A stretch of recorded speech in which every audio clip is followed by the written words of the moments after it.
Всем привет, меня все еще зовут Дмитрий, а это новый выпуск обзора отечественных инди-игр в разработке. На сей раз поводом встретиться стал очередной Game Dev City Fest. Напомню, что это ежегодное мероприятие в Новосибирске, призванное собрать в одном месте представителей различных профессий, объединенных единой страстью в разработке компьютерных игр. В этом году, помимо традиционных докладов от представителей верхнего интернета, дискуссионных панелей и нашего любимого шоу-кейса отечественных инди-игр, была зона с ретро и не очень консолями. Xbox 360 же уже можно называть ретро, а также был проведен мастер-класс по созданию настольных игр. Я, правда, сам не видел, но мне так сказали. Ну да, не по этому поводу мы сегодня с вами встречаемся, но по поводу наших любимых, теплых, ламповых, скромных, неопытных, стесняющихся, очень молодых и внезапно пожилых разработчиков инди-игр. Поехали! Начинаем мы со старого знакомого проекта под названием Stay Alive. Проект развивается, новый контент, новые враги, усложнение сюжета. В прошлом году остров был пустой. Сейчас там есть железная дорога, вообще много строений, есть фабрика роботизированная, появилась электростанция, появился там дренажный туннель от электростанции. Вот, то есть появились враги, новый интеллект искусственный, появились комары, которые иначе себя ведут, они нападают там и улетают. Появились враги стреляющие, вот, роботы появились. То есть, скажем, например, лично мне нужно часов 8 или, значит, сколько-то там весь день играть, чтобы ее пройти самому. Сейчас это сюжетный РПГ с элементами выживания. Скажем так. Причем, значит, здесь выживание, оно не очень-то жесткое. Вот здесь выживание, значит, имеет функцию, как вот, например, в РКБ фэнтезийной эликсиры магические. То есть вот еда-питье, оно дает очень серьезную добавку к боевым и специальным навыкам. Чтобы вот поесть, попить, это не просто поесть, попить. Это, значит, хорошо увеличить свои характеристики. Ну, в принципе, бета-тест готов, наверное, я думаю, так. Можно бета-тест запускать, закрытый бета-тест. Но дальше вот покупать нужно. У меня проблема купить на Steam место. Потому что это, значит, нужно кувыркаться в наши времена. Нужно кувыркаться, чтобы купить на Steam. Сейчас мне нужно делать обучение, обучающую миссию, обучалку. Вот, например, модерация ВК Play, значит, должно быть обучение. Пока нету. Пока нету. Но я планирую, да, то есть вот, видимо... ВК Play ты уже постучался. Вот сделаю обучение, это уже фактически я уже модерацию буду проходить. Первый пункт — влезти туда, делать обучающую миссию. Ясно. А по идее, скажем, вот сюжет, все механики, все готово. Привет. Игра называется Choice of Life Wild Island. Это карточная визуальная новелла про выживание на необитаемом острове. Это наша третья игра из серии Choice of Life. Первые две были про выживание в Средневековье. Они уже в релизе на всех платформах. Это наша самая успешная из всех, которые мы выпускали в нашей инди-студии. И мы на этом проекте сейчас как бы живем и full-time разрабатываем следующие игры. Почему такой косплей красивый? У нас есть много диких животных на острове. Там пантерки, рыськи, и поэтому, чего бы не закафлять животные, если есть возможность. Ну, типа, не судите строго, у нас лапки. Да, у нас лапки, как бы, это не мы, это баги сами появились. У нас сейчас 8 человек разрабатывают эту часть. 3 художника, 3 сценариста, я программист, как бы, и 1 саунд-дизайнер. В разработке она где-то 1,5 года находится. И в игре очень много текстов, и их приходится очень долго еще переводить. Ну и опять же, выискивать баги, править это все из-за большого объема. В сентябре планируем релиз, да, я уже говорил. Игра называется Find Brains. Мы играем за слайма, который ищет свои мозги. Это 3D-адвенчура с элементами платформера. Ну, тут прям таких головоломок сильных нету. Тут в основном вот эта именно приключенческая составляющая идет. То, что мы исследуем мир. Вот. Есть какие-то дополнительные бусты, обилки, которые помогают нам делать исследование мира как-то интереснее. Ну, где-то 7-8 месяцев получается. Чего 7-8 месяцев в прошлом году было? Нет. Было. Разве? Find Brains. Не в прошлом. Нет. А когда? В прошлом году это еще проекта-то не было. Мы начали... Летом было? Летом было. Вот мы были на Гильдер Уикенде, да, 12 августа как раз. Без комнат разломывается. Да. А тут тоже комната есть, просто это как нулевой уровень. Вот. И дальше идут уровни уже, скажем так, в открытом мире, не в доме. Что нового с тех пор появилось? Нового персонажа обновили, врагов обновили, добавили много бустов, обилок.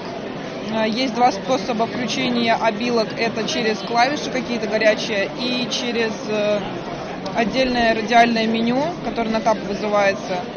Много используете искусственный? Не, но мы в основном на вот как раз-таки арты, потому что у нас нет художника. Вот, мы в поисках, особенно UI-дизайнеров. Но планируем релиз в 2025 году. Уж как получится, не знаю. А ты чем занимаешься? Программирую. Это у вас full-time работа? Не, хобби. Сколько часов в неделю? Ну смотри, я в основном на выходных работаю, потому что у меня как бы есть основная работа, и все выходные посвящаю проекту, и время, если после работы не сильно устала, тоже все в проект, все в дело. Unity. Итак, игра, которую я разрабатываю, называется Severy Beneath the Veil of Night. Русское название «Под покровом ночи». Это стелс-экшен в средневековом сеттинге, выполненный в духе знаменитой серии игр Civ War. Civ the Dark Project, Civ Deadly Shadow. Основные референсные игры. Во-первых, добавлен кастомарный персонаж главного героя. Реализован вид от первого лица, переключение вида с третьего на первое лицо. Реализован бонус взаимодействия с объектами в игре. Можно их подбирать, они попадают в инвентарь. 8 каждый день как минимум. 8 каждый день. На фулл-тайме ты его делаешь? Да, на фулл-тайме. За сколько? За год ты персонажа добавил? Нет, я написал дофига логики, делал кучу мэшей зданий всяких, подвалы, там, дома и так далее. Да. Ну, кто-то их должен делать, поскольку игра стелс, дома должны быть кастомарные, свой стиль архитектуры, свой собственный. Паки не помогают, я пробовал. Из которых можешь собрать. Текстуры я взял, а паки не помогают. Нужна своя геометрия комнат. Для стелса важно расположение окон, дверей, размер комнат и все остальное. Это значит своя геометрия кастомарная всех домов, всех комнат должна быть. И большинство паков не подходит, ну совершенно. Знаешь же здесь, что это же Unity? Нет, это Unreal Engine. ёпта. Это Unreal Engine. Ну тогда ясно. C++. Я не использую блюпринты. Все написано, вся логика написана на чистом C++. Это одна из причин, по которой медленно идет разработка. Как называется? Игра называется Пушкин. Это квест с элементами хоррора. Геймплей не реализован. Идет работа над сюжетом. Пока есть демонстрация локаций. Воссоздана территория Царского Села. Есть только концепция. Пока есть только концепция сюжета. Археолог находит неизвестный артефакт и с помощью него перемещается в прошлое. Там справляется с проблемами того времени, попадает в различные исторические события, из них выпутывается. Этот артефакт оказывается достоянием развития внеземной расы, более высокой, более развитой, чем люди. Они посылают неземных существ охотиться на главного героя, чтобы он забрал этот артефакт. И вот будут происходить различные ситуации, взаимодействия. Пушкин – это название, местоположение Царского села. Царское село Пушкин. Это Unreal Engine 5. 5.3. Ну, актуальная версия. Тормозит? Пока тормозит, пока не оптимизировано. Называется Forest Guardian, разрабатывается мной одним человеком. Пока вот доступно в демо-режиме, на VK Play можно зайти на боевых серверах поиграть. Что делать? Очень много гриндить, проходить квесты, которые здесь очень спрятаны. Я здесь пошел по пути легкому для себя. для разработки. То есть все квесты, они спрятаны в диалогах. И можно их вариативно или же завалить, или же пройти, или вообще не узнать, что у вас был какой-то квест. В дальнейшем, конечно, здесь очень много функционала, которого для игрока он скрыт, но он будет дорабатываться. То есть сейчас это такой чисто билд, который просто можно пощупать, поиграть, оставить какой-то фидбэк и сказать, чего в ней бы вы хотели увидеть. Потому что все пожелания игроков, которые в это играют, они учитываются. Но я так очень кратко скажу, что здесь стало больше локаций, больше диалогов. У персонажей можно им прокачивать уже билды. То есть там у каждого персонажа свое дерево навыков. И если его как-то прокачивать, то геймплей может очень кардинально измениться.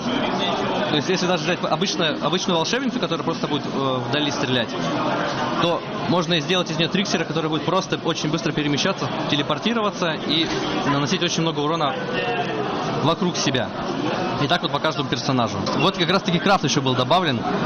Очень много ивентов с того времени я провел, за которые можно уже даже не можно, а люди получили денежные награды. Вот как-то так.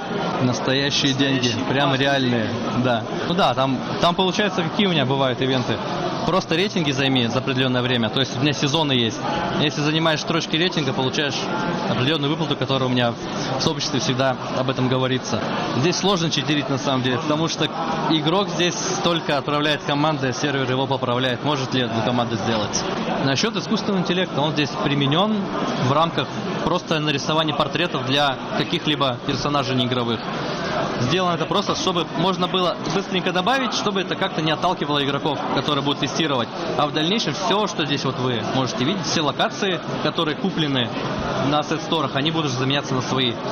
Вот, насчет локаций. Здесь я это объясняю как для игроков, что они перемещаются по мирам, поэтому они видят разные локации. Где-то, вот как ты говоришь, лоу-поли, где-то уже текстурированные локации.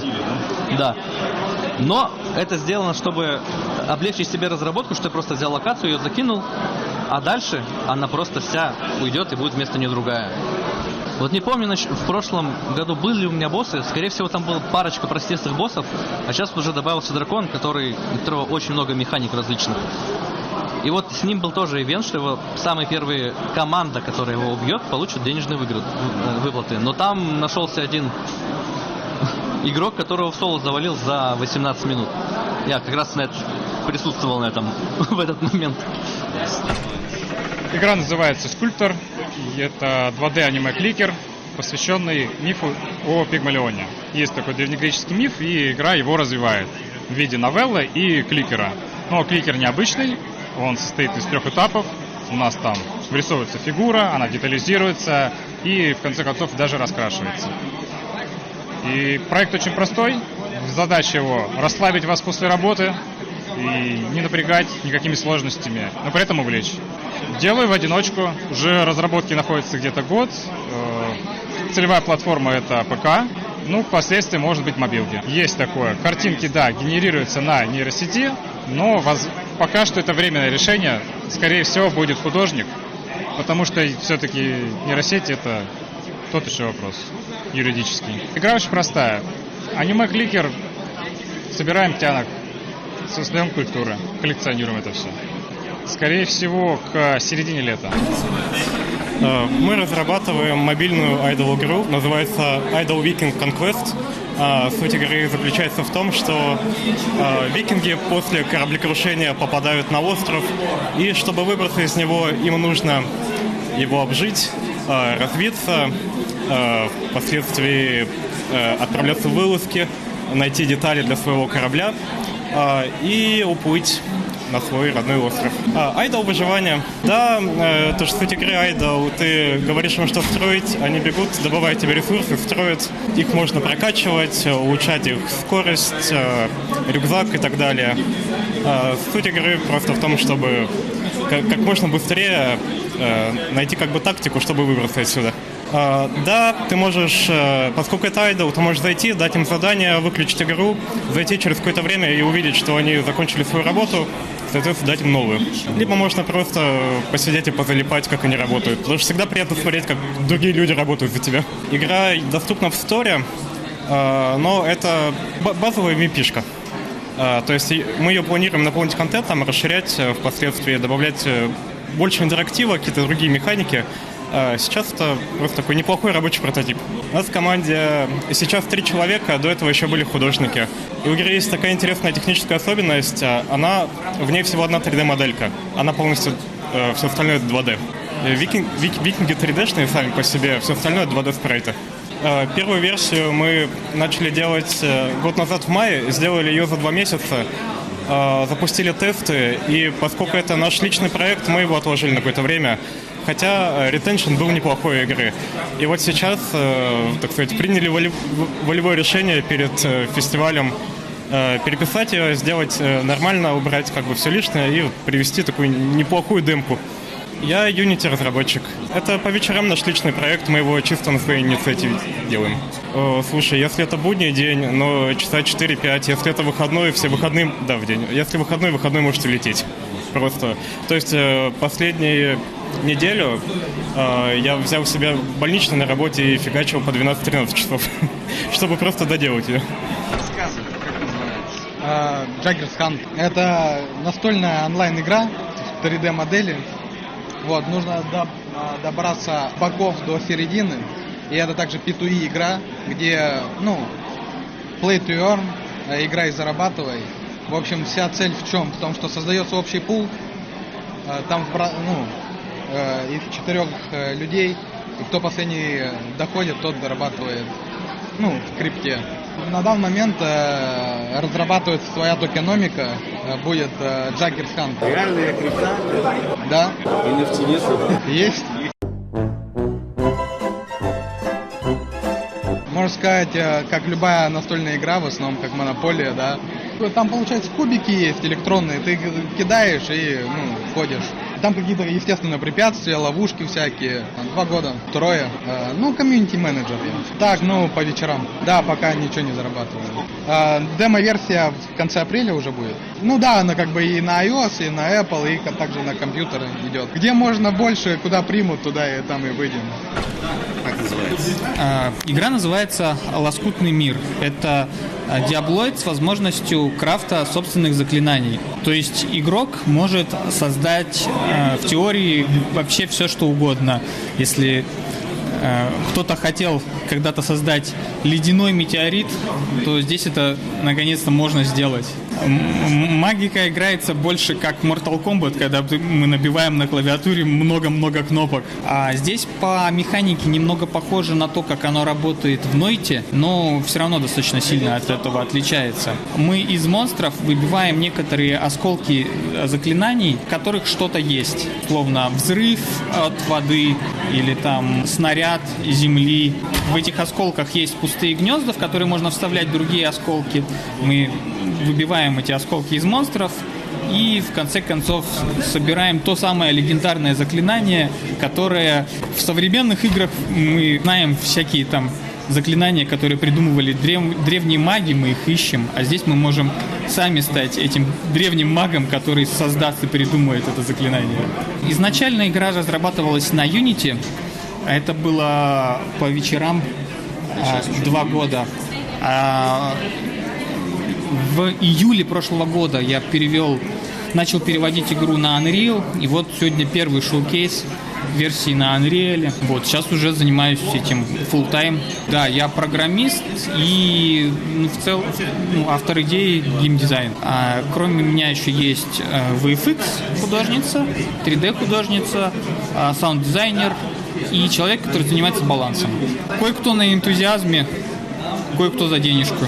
Демка есть уже сейчас, в нее уже можно поиграть, я думаю, пока не Steam.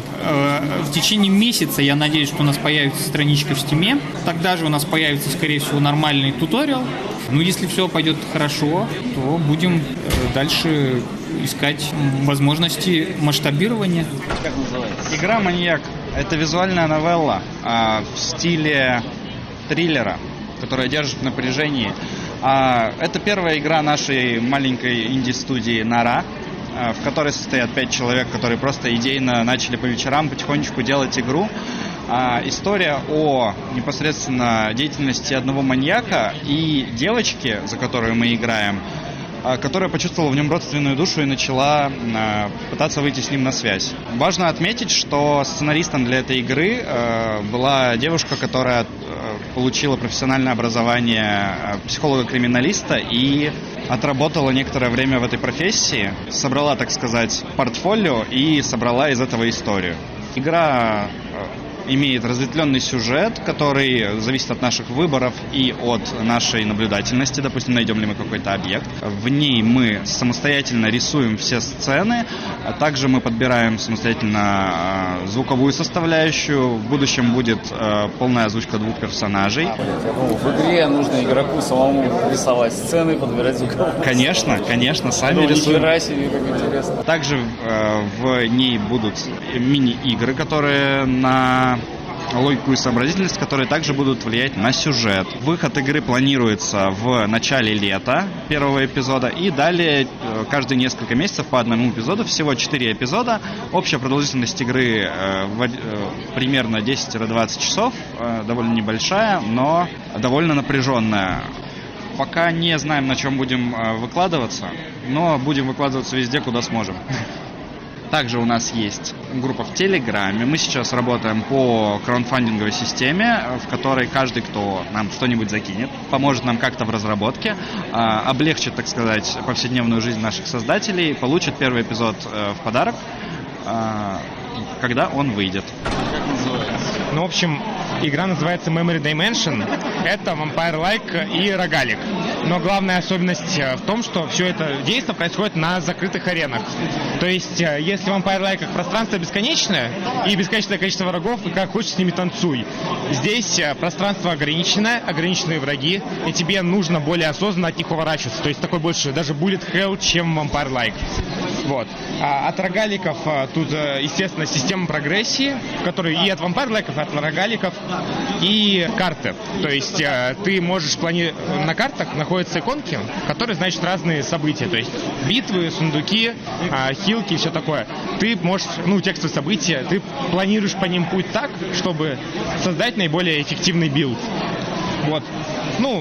И в целом, так как у нас персонаж атакует сам, главный упор сделан именно на мувмент. То есть все механики, которые есть в игре, выпадающие монеты, которые пропадают, конкретные типы врагов, конкретные типы оружия, они заставляют игрока действовать более эффективно. То есть искать более эффективный способ передвижения. Вот. В целом игра сейчас готова примерно процентов на 25. Мы сделали механическую основу, а потом нам нужно будет доделать, получается, оставшийся контент. То есть есть один уровень из 4, нужно доделать еще 3 уровня. И строить сюжет. И очень важная часть нашей игры — это сюжет. Мы планируем, мы уже написали сюжет, осталось его строить, очень затягивающий, драматический, юморной сюжет. По сеттингу мы находимся в симуляции, в которой нейросеть противостоит нам и пытается нам помешать проходить дальше. У нас 3 человека.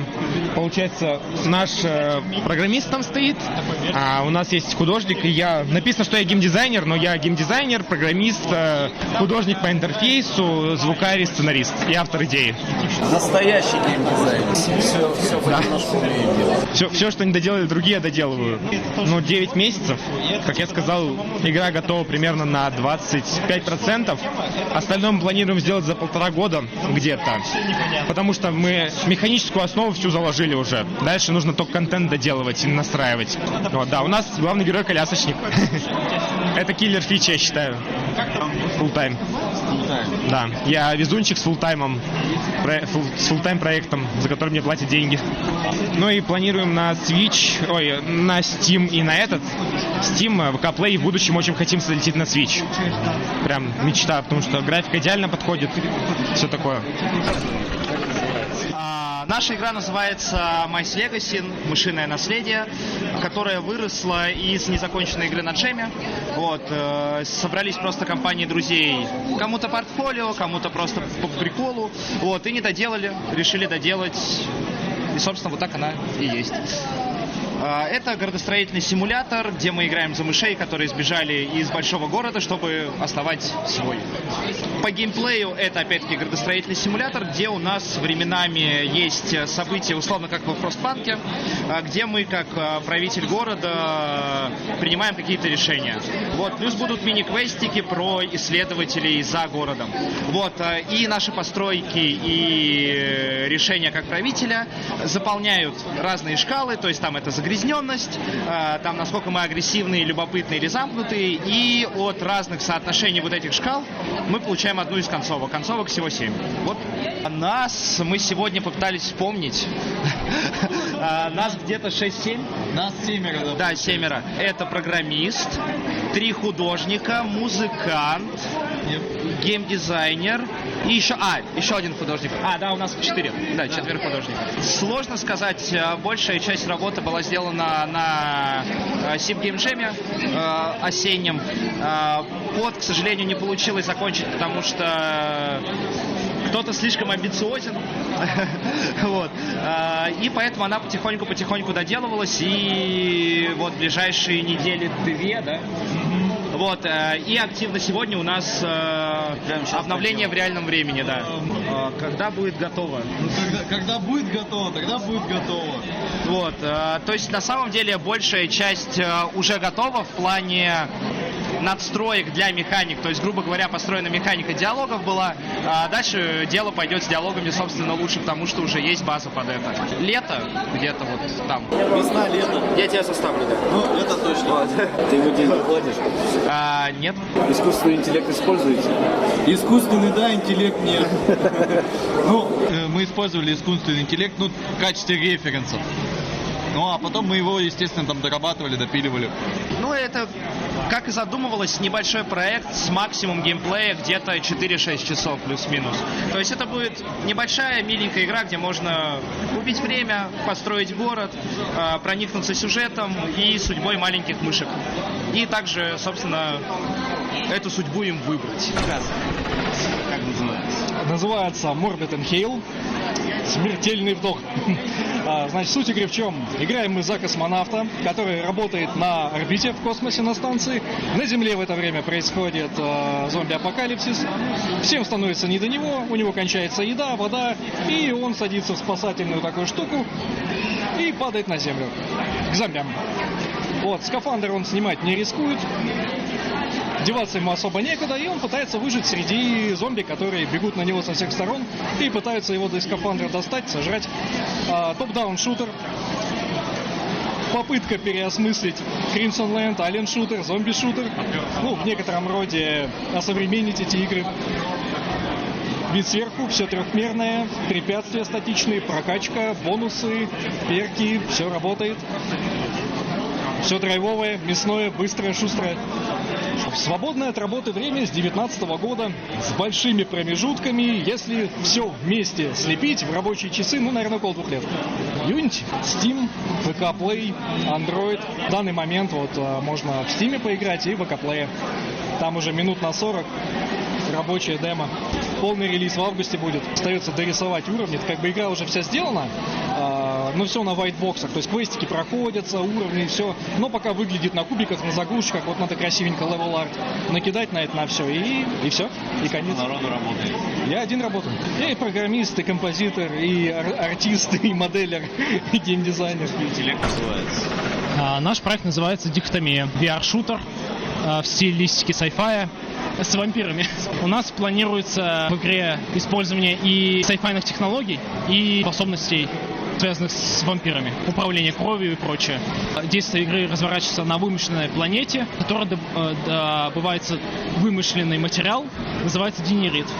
Насколько я помню, он используется для терраформирования других планет, что-то такое. В общем, очень ценный ресурс, вокруг которого весь сюжет и крутится. Получается, этот минерал, он еще слабо изучен, и открываются все новые и новые методы его использования. И недавно открыли то, что он может влиять еще и на человеческий организм. Минерал, он влияет на людей как бы пагубно, скажем так, превращая их в неких подобия вампиров. Наш главный герой как бы заражается этим генериторным вирусом, если можно так назвать, вот, и из-за чего у него и появляются эти сверхъестественные способности. Получается, уже больше 3 лет идет полная разработка, но активная разработка именно под Oculus идет всего лишь 10 месяцев. У нас в команде около 10 человек. Нет, у нас есть отдельные персонажи, которые как раз персонажи рисуют, вот, а я занимаюсь конкретно разработкой локаций, пропсов и оружия. Демка, да, вышла, которую можно... Да, это именно демка. А релиз, да, 21 декабря этого года. Все. Мы все на фултайме, на удаленке. Да, используется. Во-первых, превьюшка в Steam нарисована нейронкой. И мы еще используем нейронку для озвучки. Целевая аудитория в Oculus Store. То есть мы именно делаем игру под Oculus Quest 2 и 3. Запрещенная в России террористическая организация Мета. Между прочим. Ладно, больше я не буду ее называть тогда. Вот. Но и в Steam тоже игра будет. Добрый день, меня зовут Малышев Владимир. Я, можно сказать, руководитель семейной инди-команды разработчиков, где я являюсь всем, жена моя является сценаристом. И мы представляем проект «Визуальная новелла. Зеленые глаза». «Зеленые глаза» — это первая история общей антологии под названием «Фильмоскоп ужасов», вот, куда будут входить 5 историй в сеттинге Советского Союза 80-х годов. И лор используем детских советских страшилок, типа «Зеленый глаз», «Черная рука», «Гробик на колесиках». Но при этом мы как бы используем элементы их и общую атмосферу. Но истории самодостаточные и такие более глубокие. Хотя, конечно, связаны с мистикой и подобными историями. Вот. Планируется 5 историй в этой антологии. Это вот первая, как я уже сказал, «Зеленые глаза». Вторая история будет посвящена самой криповой кукле в Советском Союзе, кукле Куклачева.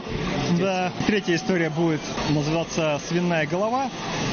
Будет о том, что купили на рынке свиную голову, а она окажется не просто так, а будет исполнять желания, но ей надо будет скармливать разные части разных живых существ, для того, чтобы она отращивала себе остальные конечности. Все истории имеют у нас 3 концовки. Это интерактивная визуальная новелла. Концовки называются «Труп», «Трус» или «Товарищ», в зависимости от нашего выбора. То есть труп, соответственно, герой умирает, трус, он избавляется от проклятия, передавая это проклятие другому человеку, или товарищ — это когда герой сталкивается смело со злом напрямую и побеждает его. 4 истории из антологии будут иметь вот эти 3 концовки, а 5-я будет связывать эти 4 истории вместе. То есть персонажи, которые были в этих историях, соединятся в последней. Но при этом будет влиять то, на какие концовки вы закончили предыдущие. Если, например, в первой истории ваш персонаж умер, то, соответственно, в одной из концовок, то есть этого персонажа просто не будет, потому что он умер.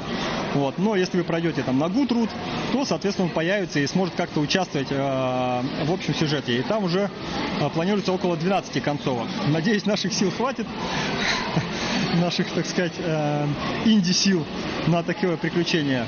Но в целом вот примерно такие планы. У меня до сих пор такое непонятное отношение к нему, такой страх к искусственному интеллекту, что он отнимет мой кусок хлеба. Но при этом даже есть сцена, на самом деле, в одной части игры, сгенерированная в Midjourney. Это двор главной героини. Но в чистом виде он не использовался. Он использовался как эксперимент раз. Во-вторых, он дополнялся потом коллажами, другими элементами. Там, по сути, мало что от него осталось. А потом все это я еще фильтровал в фотошопе. Я вот считаю, прям искусственный интеллект очень полезная вещь. Именно сокращение этапа поиска референсов. Плюс, да, его, я знаю, используют для поиска идей. Но так как тема специфическая, вообще, в принципе, очень сложно сгенерировать в конкретном сеттинге. То есть, если ввести там 80-х, он просто будет генерировать всякую ерунду. Да, американскую. И даже если ты советский, я, например, в Midjourney вводил советскую, это сразу палитра какая-то красно там, сепия там. Вот, даже там магазин пластинок. Я думал в торговом центре, а он современный какой-то магазин пластинок сделал. И там все такие плащах, значит, коричневых. И все в красном таком антураже. Ну, как звезд только не хватает там повсюду. Откуда взялось название «Фильмоскоп ужасов»? Это пришла идея о том, что, в принципе, я понял, что в Советском Союзе были свои визуальные новеллы. А именно, это диафильмы и фильмоскоп.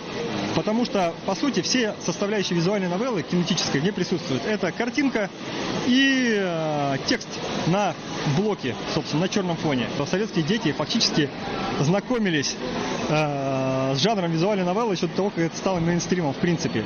До того, как они узнали, что такой жанр был в Японии.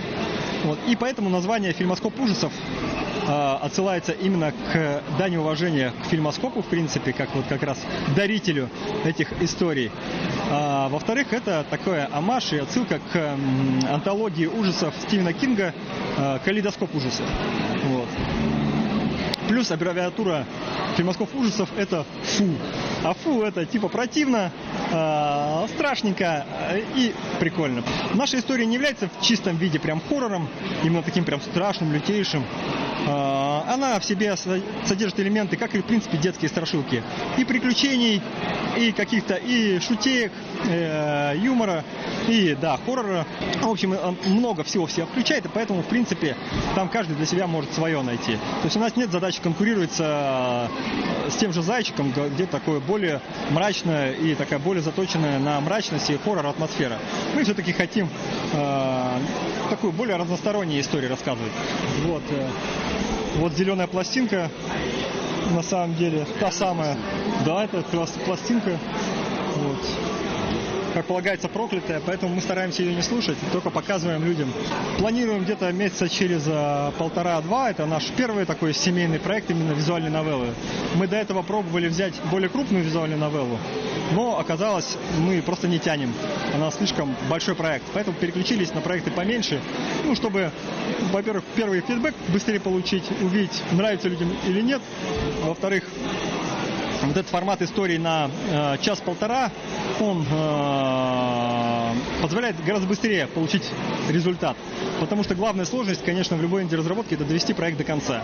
Потому что, ну, если не делаем антологию, то, по крайней мере, несколько не связанных друг с другом, на первый взгляд, историй будут существовать отдельно. Вот. Но хочется все-таки полноценного. Надеюсь, получится. Вот такие пироги, дамы и господа. Расскажите в комментариях, какой проект вам понравился больше всего, а какой лучше бы так и остался идеей, витающей вокруг головы автора.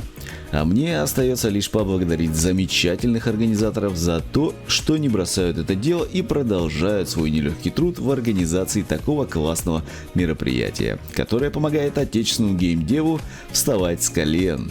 Всех люблю, целую, всем пока-пока.